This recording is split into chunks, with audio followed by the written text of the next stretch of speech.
Hello बच्चों, welcome back to my channel. कैसे हैं आप सब लोग। आप लोग की इकोनॉमिक्स की क्लासेस स्टार्ट हो गई थी, जिसमें हम लोग उसमें सबसे पहले ये समझ रहे थे कि जो अलग अलग जो अर्थशास्त्री हुए हैं उन्होंने किस तरह से अर्थशास्त्र को समझा है या किस तरह की डिफिनेशन दी हैं। प्रीवियस वीडियो में हमने समझा था एडम स्मिथ की और प्रोफेसर मार्शल की परिभाषाओं को। आज हम उसके आगे पढ़ेंगे जो दुर्लभता संबंधी परिभाषाएं हैं जो कि आपकी प्रोफेसर रॉबिन्स ने दी है उसके बारे में। तो आई वीडियो को शुरू करते हैं, लेकिन शुरू करने से पहले अगर आपने प्रीवियस वीडियो नहीं देखी है तो उसका लिंक आपको इस वीडियो के डिस्क्रिप्शन में मिल जाएगा, देख लीजिएगा। अलग से प्लेलिस्ट बनी हुई है, चैनल को सब्सक्राइब जरूर कर लीजिएगा इसी तरह की वीडियोस के लिए, और वीडियो अच्छी लगेगी लाइक कर दीजिएगा। आइए शुरू करते हैं। प्रोफेसर रॉबिन्स ने की परिभाषाएं जो है उनको बहुत ही इंपॉर्टेंट भी माना जाता है, और इसको अच्छे से समझिएगा भी कि इन्होंने दुर्लभता शब्द का क्या मतलब होता है कि कोई चीज मिलना दुर्लभ है या कुछ संसाधन जो है वो दुर्लभ है। इसमें इन्होंने क्या कहा था, प्रोफेसर रॉबिन्स ने, उनकी बुक थी an essay on the nature and significance of economic science, जो कि उन्होंने दी थी 1932 में, 1932 में दी थी। इस बुक में उन्होंने कहा था कि अर्थशास्त्र वह विज्ञान है जो लक्ष्यों तथा उनके सीमित एवं वैकल्पिक उपयोग वाले साधनों के परस्पर संबंधों के रूप में मानव व्यवहार का अध्ययन करता है। उन्होंने कहा था कि अर्थशास्त्र एक इस तरह की साइंस या विज्ञान है जिसमें जो लक्ष्य होते हैं, जो ऑब्जेक्टिव्स होते हैं और उनके सीमित और वैकल्पिक उपयोग होते हैं, उन साधनों के किस तरह से आपस में क्या संबंध है, यानी कि आपकी आवश्यकताएं इस टाइम पर अनंत हैं। बहुत आपकी जो है लाइफ में हमको सब कुछ चाहिए होता है, लेकिन क्या सब कुछ हम अचीव कर पाएंगे? नहीं। तो हमें वहाँ पर लिमिटेड हमारे पास जो साधन उपलब्ध है उनसे अपनी उन आवश्यकताओं को हम पूरा पहले करते हैं जो कि ज्यादा इम्पोर्टेंट है। तो वही चीज उन्होंने कही थी कि आवश्यकताएं अनंत है, साधन सीमित है, तो उनसे हमें किस तरह से सामंजस्य बैठाते हुए अपनी आवश्यकताओं को पूरा करना है, उसी पर डिपेंड थी इनकी परिभाषा। इसमें इन्होंने क्या कहा था कि आवश्यकताओं का अनंत होना, अनलिमिटेड वांट्स, आवश्यकताओं का समान महत्व का न होना, कि सभी आवश्यकताओं का महत्व समान नहीं होता। जैसे कि महीने भर का राशन लाना ज्यादा इंपॉर्टेंट होगा आपके लिए, या कि जो है हर संडे में जाके मूवी देखना, क्या इंपॉर्टेंट है? पहले राशन लाना इंपॉर्टेंट होगा, यानी कि जो मूलभूत आवश्यकताएं वो पहले इंपॉर्टेंट। तो सभी जितनी हमारी नीड्स होती हैं सब इक्वली इंपॉर्टेंट नहीं होती हमारे लिए।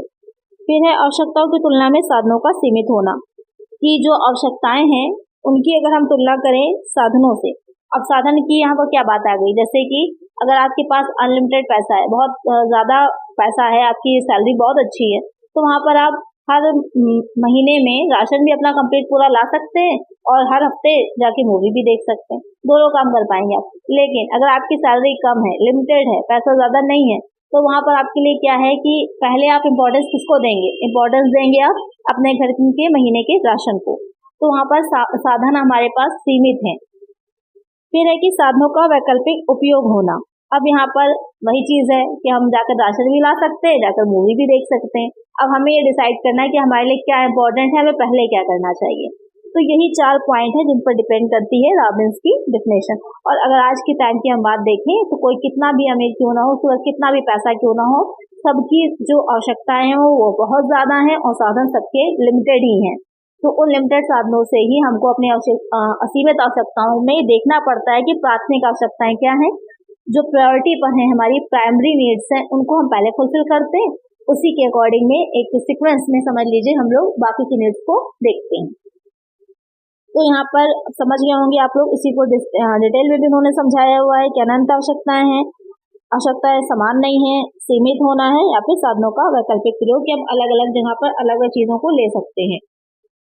या इस तरह से भी देख सकते हैं आप कि अगर दूध की हम बात करें, इसे पीने के काम में भी ला सकते हैं, चाय बनाई जा सकती है, दही भी जमाया जा सकता है। हम इसके अलावा दही के अलावा पनीर बना सकते हैं, खोया बना सकते हैं, बहुत से काम कर सकते हैं हम वो दूध से। तो हमारी प्रायोरिटी क्या है कि हम क्या पहले करना चाहते हैं, क्या हमारे लिए ज्यादा जरूरी। लकड़ी है, कपड़ा है, ये सारी चीजें ऐसी हैं जो कि आपके कई यूज में आती हैं, हमें कौन सा यूज ज्यादा हमारे लिए बेनिफिशियल है वो हम पहले देखते हैं। तो इन सारे जो भी इन्होंने मेन फीचर्स हैं या जो भी इनके मेन सार हैं कह सकते हैं इनकी डिफिनेशन के, उससे निकल के कुछ विशेषताएं आती हैं। क्या है? जो अर्थशास्त्र है उसका व्यापक क्षेत्र है, वाइडर स्कोप ऑफ इकोनॉमिक्स। जो एडम स्मिथ ने उन्होंने धन तक सीमित कर दिया, जो प्रोफेसर मार्शल थे उन्होंने मानव कल्याण पर सीमित कर दिया। इन्होंने जो डिफिनेशन दी उसमें इन्होंने जो अर्थशास्त्र था उसका अनलिमिटेड क्षेत्र कर दिया, क्योंकि आवश्यकताएं असीमित हो जाएंगी, कहीं पर आप नाप ही नहीं सकते, रोक ही नहीं सकते उनको आवश्यकताओं को। अब जैसे ही एक फुलफिल करेंगे आपको फौरन ही दूसरी आवश्यकता फील होने लगती है। तो वहाँ पर क्या है कि अशास्त्र का क्षेत्र फिर क्या हो जाएगा, व्यापक हो जाता है।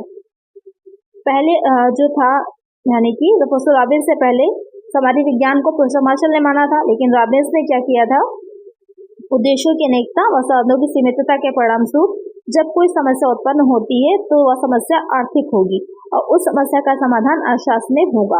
इस धारणा ने अर्थशास्त्र के क्षेत्र को व्यापक बना दिया है। तो जहां पर भी बात आवश्यकता की आ गई वहां आपकी अर्थशास्त्र आ जाती है। फिर आ जाएगा अर्थशास्त्र मानव व्यवहार का अध्ययन करता है। तो ये सामाजिक या भौतिकता पर डिपेंड ना हो करके जो व्यक्ति है वो सामाजिक में समाज में कैसा व्यवहार करता है उस पर अध्ययन करता है। तो वही चीज जैसे भी मैंने कही कि कितना भी पैसा आपके पास आ जाए, कितने भी अमीर हो जाए, फिर भी वो आपकी आवश्यकताएं पूरी नहीं होगी, क्योंकि जैसे जैसे आप अमीर होते जाते हैं आपका स्टैंडर्ड बढ़ता जाता है, वैसे ही आप अपने समाज में भी अपना स्टेटस बढ़ाते चले जाएंगे, उसी के अकॉर्डिंग आपकी नीड्स भी बढ़ती चली जाएंगी। अभी आप अगर स्कूटी में संतुष्ट हैं, सेटिस्फाइड हैं, अभी आपके पास बहुत पैसा हो जाए, बड़ा घर हो जाए तो आपको गाड़ी चाहिए हो जाएगी। एक गाड़ी है तो अगर वो आपकी 10 लाख की है तो आपको अगर और पैसा आता है तो आपको 25 लाख की गाड़ी चाहिए। तो क्या है, आवश्यकताएं बढ़ती ही चली जाती हैं, अनंत होती चली जाती हैं। तो ये मानव के व्यवहार का अध्ययन करता है कि अलग अलग परिस्थिति में व्यक्ति किस तरह से बिहेव करता है। तो आगे जो आप इसके सिद्धांत पढ़ेंगे, जो मान का नियम है या जो उदासीनता वक्र होते हैं, इन सारे ये सब आपके ही जो व्यवहार है, आपका बिहेवियर है, उसी से बनते हैं, उसी से निकल के आते हैं। आगे जब पढ़ेंगे तो आपको मजा भी आएगा इसमें। इकोनॉमिक्स अगर आप अच्छे से पढ़िए तो बहुत ईजी है। चलिए नेक्स्ट देखते हैं। रॉबिन्स की परिभाषा भौतिक कल्याण से मुक्त है।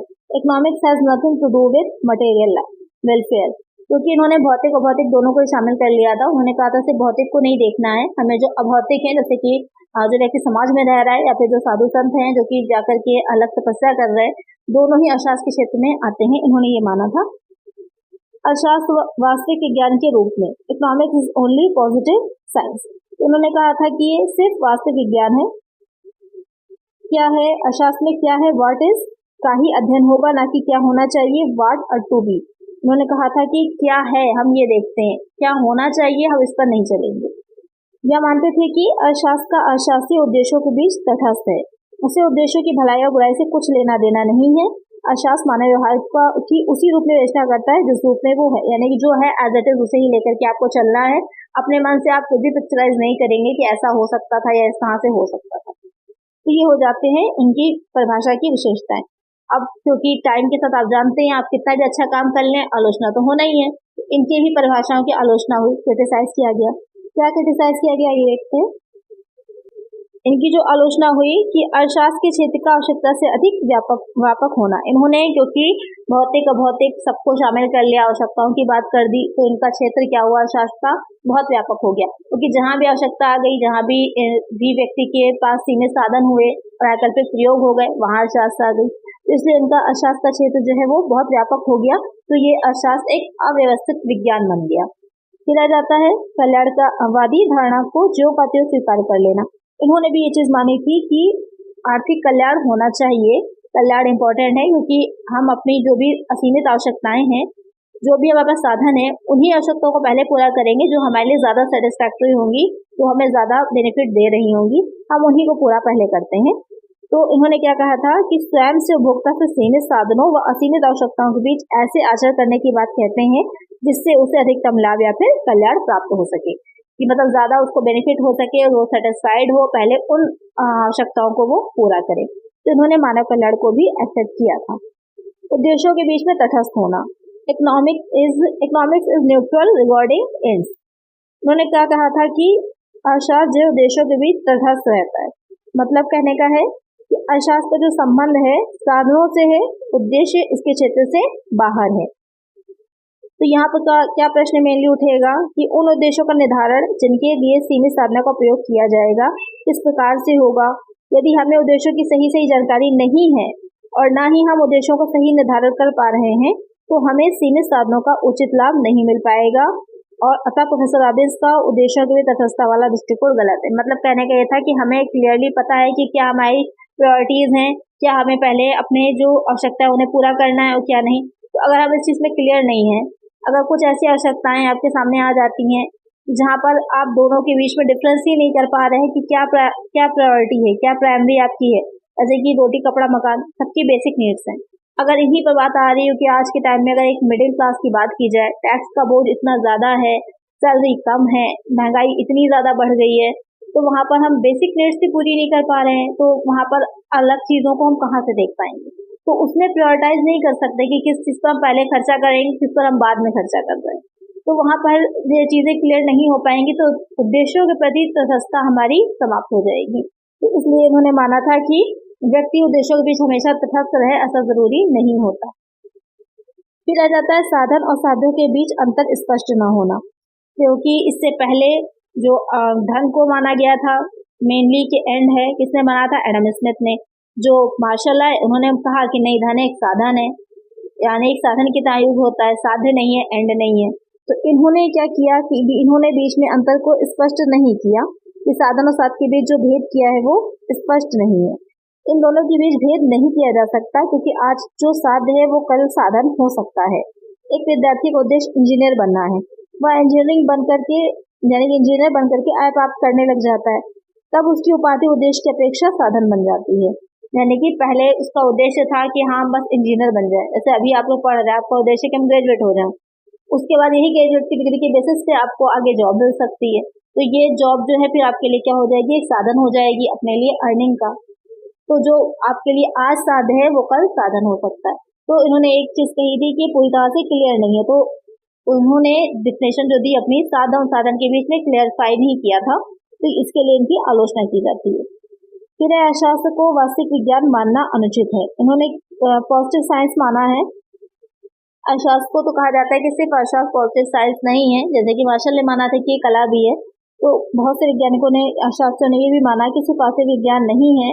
जैसे कि अगर हम वास्तविक विज्ञान मानेंगे तो वहां पर एक मशीन की तरह कार्य होता रहेगा, कि मानव बिहेवियर को हम अलग से नहीं समझ रहे, हम एक ये मान रहे हैं कि मशीन की तरह व्यक्ति एक लगातार काम करता जा रहा है।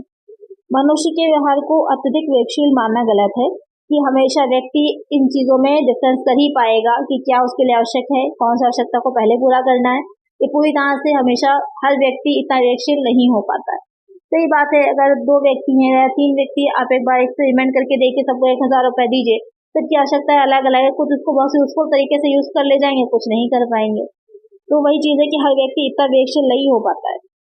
फिर आ जाता है अर्थशास्त्र के नियमों को प्राकृतिक विज्ञान के नियमों के समकक्ष कहना समझना गलत है।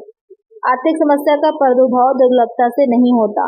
उन्होंने माना था कि पोस्टाबिंस ने कि दुर्लभता के कारण ही आर्थिक समस्या जन्म लेती, यानी कि दुर्लभ है, जो साधन है वो सीमित है, दुर्लभ है, इसीलिए हमारे लिए प्रॉब्लम होती है। अगर हमारे पास अनलिमिटेड साधन हो जाएंगे तो वहां पर हमारी दुर्लभता समाप्त हो जाएगी। तो उन्होंने माना था कि दुर्लभ होती है और वहीं से हमारी आर्थिक समस्याएं शुरू होती हैं। ये आर्थिक समस्या दुर्लभता या सीमितता के कारण नहीं, बल्कि प्रचुरता के कारण भी जन्म लेती हैं। उदाहरण के लिए 1930 की विश्वव्यापी मंदी के समय आर्थिक समस्या सीमितता या दुर्लभता से उत्पन्न न होकर के वस्तुओं की प्रचुरता के कारण उत्पन्न हो गई थी। जीवन में व्यक्ति को अनेक स्थलों पर प्रचुरता के कारण भी आर्थिक समस्या का सामना करना पड़ता है। यानी कहने का मतलब ये कि हमेशा प्रॉब्लम वहीं पर नहीं आएगी कि जब आपके पास सीमित साधन होंगे। कभी कभी ये भी होता है कि आपके पास साधन ज्यादा है, अधिक है, लेकिन फिर भी आप उसको सही से यूटिलाइज नहीं कर पा रहे हैं, तो वहां पर भी समस्या आती है। तो आर्थिक समस्या की मेन केंद्र जो है वो दुर्लभता या सीमितता हो, ऐसा आवश्यक नहीं है। फिर आ जाता है अर्थशास्त्र के अध्ययन के लिए केवल प्रणाली को मान्यता देना अनुचित है। Study of deductive method. इन्होंने क्या किया था कि रॉबिन्स ने आर्थिक निष्कर्षों के लिए निगमन प्रणाली को अधिक महत्व दिया था। आलोचकों का मत है कि अर्थशास्त्रीय अध्ययन के लिए जितना महत्व निगमन प्रणाली का है उतना ही आगमन का। तो पहले ये समझ लीजिए डिडक्टिव इंडक्टिव मेथड होता क्या है। निगमन प्रणाली में पहले नियम बताए जाते हैं, उसके बाद आप जो है उन नियमों से उदाहरणों की तरफ चलते हैं। और जो इंडक्टिव मेथड होता है आगमन प्रणाली, आगमन में पहले आपको उदाहरण दिया जाता है, उसके बाद उदाहरण से हम नियम की तरफ चलते हैं। यानी कि इसमें निगमन में पहले आपको नियम बता दिया कि ऐसे ऐसे होता है, मांग करने में आपको समझा दूं, उसके बाद जो मार्केट की सिचुएशन को या कोई प्रोडक्ट की है मैंने एग्जांपल लेके आपको समझाया, तो वो हो जाएगा डिडक्टिव मेथड। लेकिन अगर मैं पहले आपको बताऊं कि जैसे एक फोन है, फोन के टाइम में एक अभी फोन आ रहा है मार्केट में, तो अभी स्टार्टिंग में उसका प्राइस बहुत हाई रहेगा, क्यों? क्योंकि डिमांड बहुत ज्यादा हो जाएगी, मांग बहुत ज्यादा है, तो प्राइस भी उसका हाई रहेगा। फिर धीरे धीरे जैसे ही दूसरे फोन आ जाएंगे तो वहाँ पर उसकी डिमांड घटती चली जाएगी, तो प्राइस उसका कम हो जाएगा क्योंकि उसकी मार्केट में डिमांड कम हो गई। तो अब ये कौन सा मेथड हो जाएगा? तो ये अगर मैंने इस तरह का आपका एग्जाम्पल से यूज किया या इस तरह से आपको पढ़ाया तो वो हो जाती है आगमन प्रणाली। इन्होंने क्या माना था कि व्यवहार में वास्तविक तथ्यों का अध्ययन करने तथा उचित निष्कर्षों पर पहुंचने के लिए दोनों ही प्रणालियों को समान माना जाता है। इन्होंने कहा था पहले नियम बताओ, उसके बाद उदाहरण तक पहुंचो, लेकिन वास्तविकता यह है कि कभी कभी उदाहरण से, कभी नियमों, दोनों तरह से ही चीजों को समझा जा सकता है। तो इस वजह से यहाँ पर भी इनकी आलोचना की गई थी। तो ये सारी आलोचनाएं हुई हैं प्रोफेसर रॉबिन्स की डिफिनेशन की या उनकी विचारधारा की। लेकिन उसके बाद भी अगर हम बात करें तो मानव व्यवहार का जो अध्ययन इन्होंने किया या जिस तरह से उन्होंने जो डिफिनेशन अपनी दी वो बहुत ही इम्पोर्टेंट है और वो नजरिया भी आज के टाइम में पूरी तरह से देखें तो सार्थक होता है। इसीलिए यहाँ पर भी देखिए इन्होंने सारांश रूप में यही कहा है कि अनेकानेक आलोचनाओं के बाद भी हम इस शब्द को नहीं नकार सकते हैं कि प्रोफेसर रॉबिन्स की परिभाषा एक वैज्ञानिक परिभाषा है, क्योंकि आज के टाइम में देख सकते हैं आप साधन सीमित हो चुके हैं, आवश्यकताएं असीमित हो गई हैं। तो वही प्रॉब्लम आज आप सबके सामने, हम सबके सामने है कि उन सीमित साधनों से असीमित आवश्यकताओं को हम अपनी कैसे पूरा करेंगे। तो ये मेन आपकी डिफिनेशंस थी जो कि एग्जाम में आपकी पूछी जा सकती हैं। तो ये तीनों ही डिफिनेशंस को अच्छे से समझ लीजिएगा, इससे बहुत से क्वेश्चन बनते हैं, ऑब्जेक्टिव में भी बनेंगे, डिस्क्रिप्टिव पेपर है तो वहां पर ही बनेंगे। नेक्स्ट वीडियो में हम पढ़ेंगे कि व्यावसायिक अर्थशास्त्र क्या होती है, वहां से हम अपना स्टार्ट करेंगे कि बिजनेस इकोनॉमिक्स क्या है, जो आपकी नेक्स्ट वीडियो का टॉपिक रहेगा। तो आज की वीडियो में इतना ही। आई होप वीडियो अच्छी लगी होगी, चैप्टर अच्छा लगा होगा। अगर वीडियो अच्छी लगी हो, समझ में आया हो तो लाइक जरूर कर दीजिएगा। इसी तरह की वीडियो के लिए चैनल को सब्सक्राइब कर लीजिएगा। मिलते हैं नेक्स्ट वीडियो में। Thank you.